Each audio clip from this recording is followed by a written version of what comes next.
Hello and good evening everyone. आज के इस लेक्चर में हम क्लासिकल मैकेनिक्स को ही कंटिन्यू रखेंगे और आज का हमारा जो टॉपिक है वो प्रॉब्लम ऑन लैग्रेंजियन के ऊपर ही रहने वाला है। और इस टॉपिक के ऊपर अपना ये सेकंड लेक्चर है। इससे पहले वाले लेक्चर के अंदर हमने डिफरेंट सिस्टम के लिए लैग्रेंजियन इक्वेशन ऑफ मोशन निकाली थी, बाकी बची हुई हम यहाँ पे कैलकुलेट करते हैं, जिसमें से हम बात करने वाले हैं सेंट्रल फोर्स मोशन के ऊपर। ठीक है, तो हेडिंग डालेंगे, काफी इंपॉर्टेंट है, एग्जाम में अक्सर पूछ लिया जाता है, नेट के एग्जाम में भी आ जाता है काफी टाइम क्वेश्चन यहाँ से, और एमएससी के एग्जाम में भी पूछ लिया जाता है। ठीक है, तो सेंट्रल फोर्स मोशन। अब सेंट्रल फोर्स क्या होते हैं? अपने पास सेंट्रल फोर्स होते हैं जो आर डिपेंडेंट फोर्स होते हैं, उनको हम बोलते हैं सेंट्रल फोर्स। और सेंट्रल फोर्स जैसे अपने पास कोलंबियन फोर्स है और ग्रेविटेशनल फोर्स है, ये सेंट्रल फोर्स होते हैं क्योंकि ये ओनली आर के ऊपर डिपेंड करते हैं। ठीक है, और सेंट्रल फोर्स जो है वो अपने पास कंजर्वेटिव फोर्स होते हैं। और कंजर्वेटिव फोर्स को पहचान होती है कि हम उनको कैसे लिख सकते हैं, negative of derivative of some scalar form function की फॉर्म में हम लिख सकते हैं। तो वो सब हम यहाँ पे यूज करने वाले हैं। ठीक है, तो सबसे पहले हम यही लिखेंगे, central force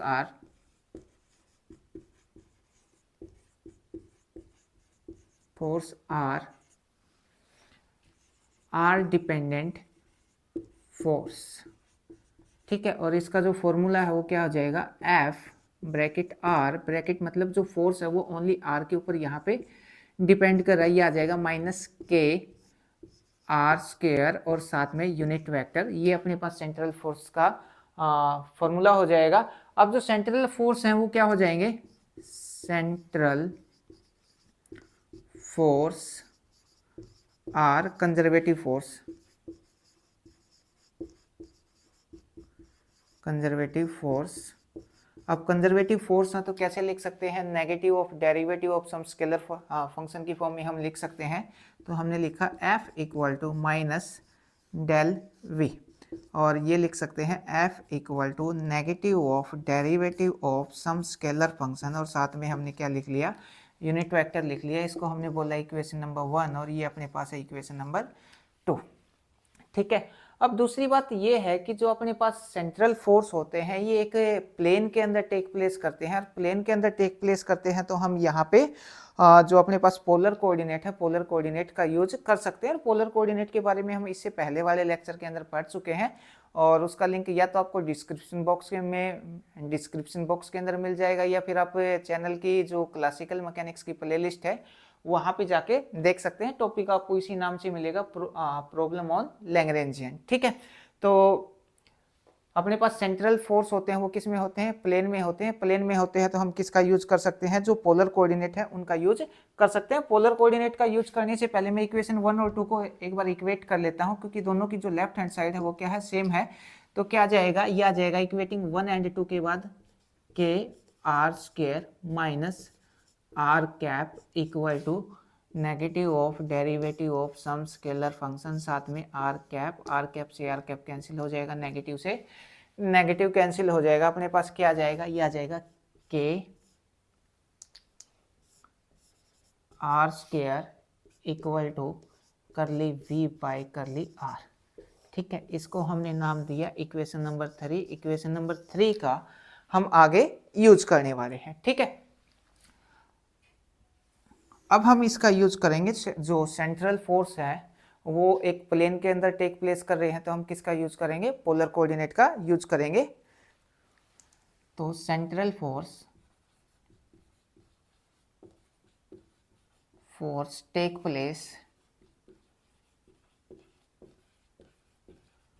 place in a plane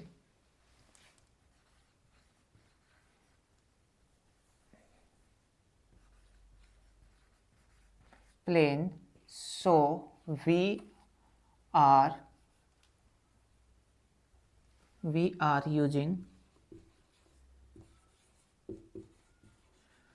are using polar coordinate।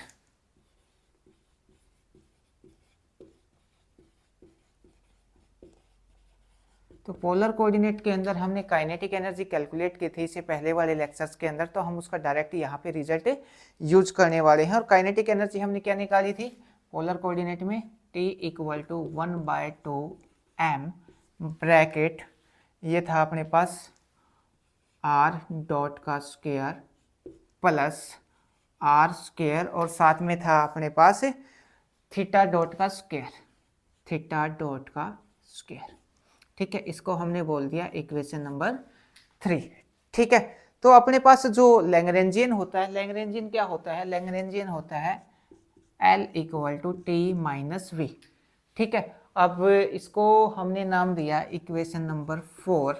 अब हम यहाँ पे यूज करेंगे लैग्रेंजियन इक्वेशन ऑफ मोशन का, और लैग्रेंजियन इक्वेशन ऑफ मोशन का यूज करने से पहले अपने को एक बार L जो है उसका पता कर लेते हैं। टी की वैल्यू तो हमने निकाल ली, अब किसकी वैल्यू निकालनी रहती है, पोटेंशियल की निकालनी रहती है। तो L को मैं लिख देता हूँ, काइनेटिक एनर्जी की वैल्यू पुट करता हूँ 1/2 m r डॉट का square plus r square theta dot square. ठीक है, इस पे फिजिकली भी बात करेंगे, माइनस पोटेंशियल।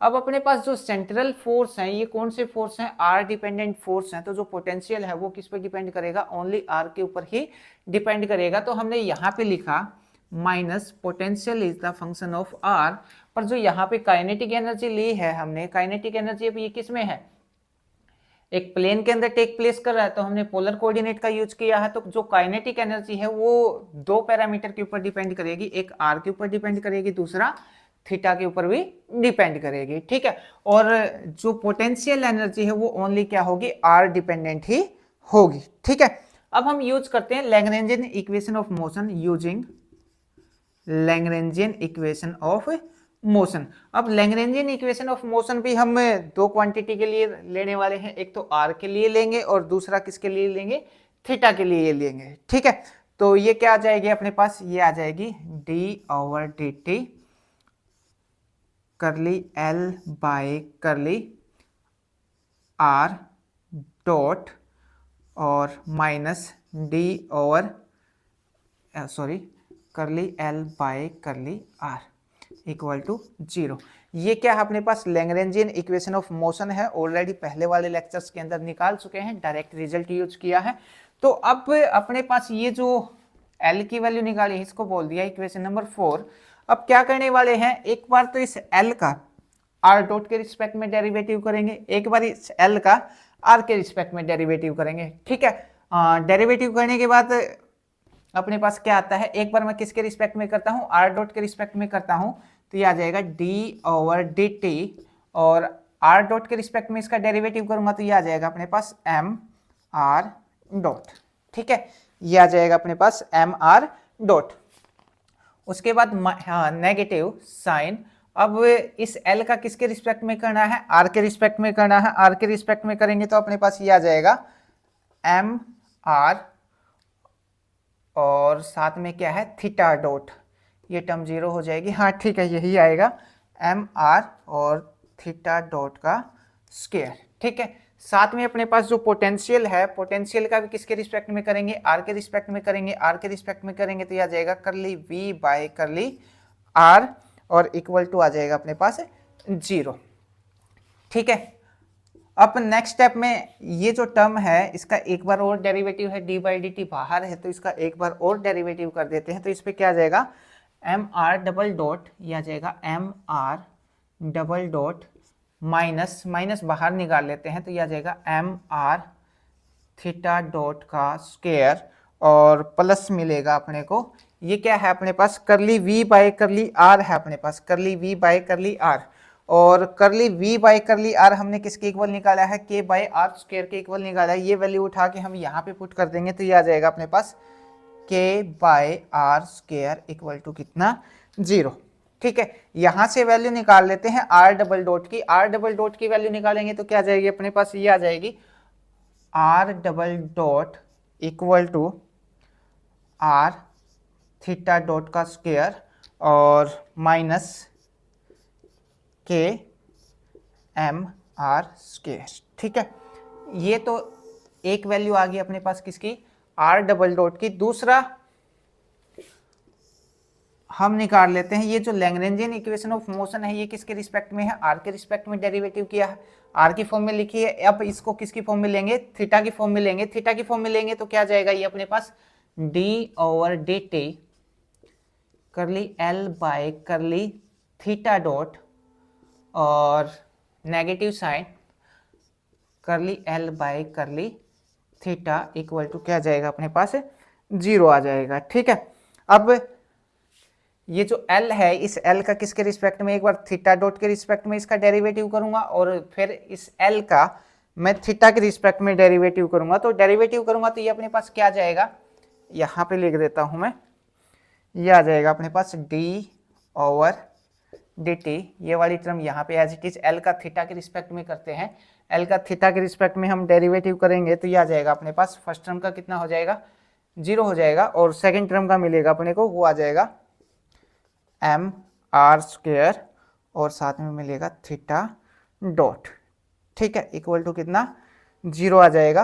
अब एक बार और डेरिवेटिव करते हैं तो ये एम आर स्क्वायर साथ में क्या मिलेगा, हाँ एम आर स्क्वायर और ये थीटा डेरिवेटिव नहीं करे, ये पूरी टर्म क्या जाएगी अपने पास कांस्टेंट आ जाएगी, constant.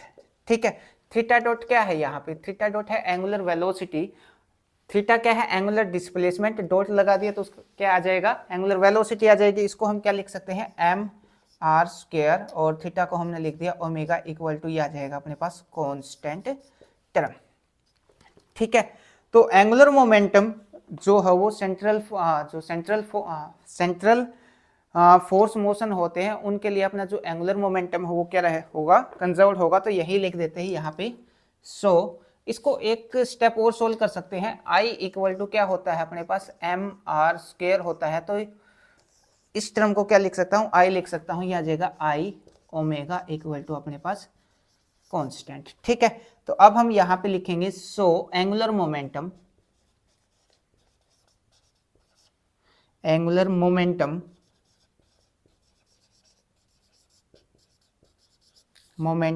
remains conserved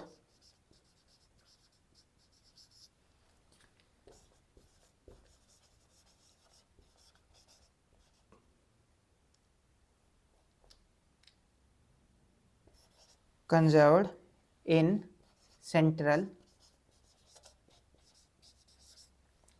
force motion। ठीक है, तो ये सेंट्रल फोर्स मोशन के लिए हमने क्या निकाल ली, जो लैग्रेंजियन इक्वेशन ऑफ मोशन है उसको क्या कर लिया, सोल्व कर लिया। ठीक है, आप अगर इसके अंदर कोई भी डाउट है तो आप कमेंट करके पूछ सकते हैं।